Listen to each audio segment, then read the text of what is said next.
मऊ आणि सुटसुटीत असणारी हे बेसन बुर्जी खाण्यासाठी तयार झाली। बघितले ना किती मोकळी झाली आहे ते, छान आणि चवीला तर त्यापेक्षाही छान।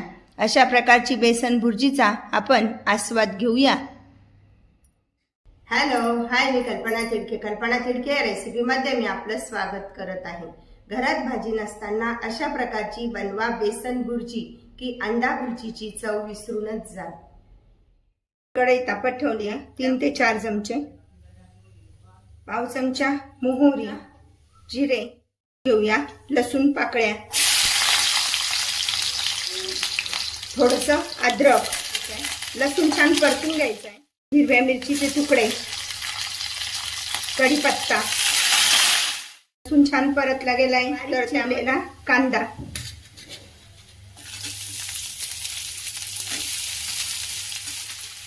कांदा व्यवस्थित परतून घेऊया। जास्त कांदा टाकल्यानंतर बुर्जी चवीला खूप छान लागते। हे 2 बारीक चिरून घेतलेले कांदे, कांदा व्यवस्थित परतून घ्यायचा। परततोय तर त्यामध्ये टाकून घेऊया अर्धा चमचा मीठ, अर्धी वाटी बेसन घेतले तर अर्धी वाटी पाणी घेतले आणि आपण आता हे सर्व एकत्र करून घेऊया व्यवस्थित। अशा पद्धतीने थोडं थोडं पाणी टाकून एकत्र करून घेऊया। त्यामधल्या पूर्ण गाठी व्यवस्थित मोडून घेऊया। मी पनीर बुर्जी, अंडा बुर्जी खातो, आज आपण बनवूया बेसन बुर्जी। कांदा परतल्यानंतर त्यामध्ये टाकून घेऊया बारीक चिरलेला टोमॅटो,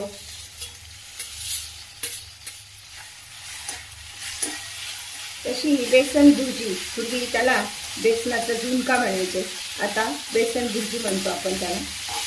हा पारंपरिक पदार्थ आहे बेसन बुर्जीचा। त्यामध्ये 2 चिमूट हिंग टाकून घेऊया। आपण बेसनाचा पदार्थ बनवतोय म्हणून त्यामध्ये चिमूटभर ओवा पण टाकून घेणार आहे। अर्धा चमचा लाल तिखट, पाव चमचा हळद। कांदा आणि टोमॅटो सगळं छान परतलं गेलंय तर हे एकत्र करून घेतलेलं पीठ त्यामध्ये टाकून घेऊया। अशा पद्धतीने हे पीठ टाकून घेत आहोत।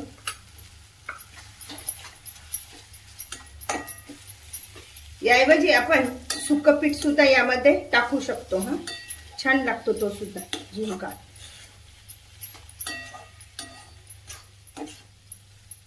आता व्यवस्थित मोकळा होईपर्यंत आपण त्याला परतून घेऊया, म्हणजे पिठामधला कच्चेपणा पण निघून जाईल। अशा प्रकारे हे मिश्रण व्यवस्थित असं छान एकत्र झालंय। 2 मिनिटं छान शिजू देऊया, म्हणजे झुणका एकदम मोकळा मोकळा आणि छान लागतो। हा झुणका छान असा मोकळा झालाय तर मग त्यामध्ये टाकून घेऊया बारीक चिरलेली भरपूर सारी कोथिंबीर। झुणक्यामध्ये कोथिंबीर खूप छान लागते। गॅस बंद करूया आणि झुणक्याचा भाकरी सोबत आस्वाद घेऊया। घरात भाजी नसताना बनवा अशा प्रकारची अंडा बुर्जी ऐवजी बेसन बुर्जी। अशा प्रकारची बेसन बुर्जी तुम्ही पण बनवा आणि मला मात्र कळवा कशी झाली येते। लाईक अँड सबस्क्राईब करायला विसरू नका। पुन्हा आपण भेटूया नवीन रेसिपीसह। थँक्यू।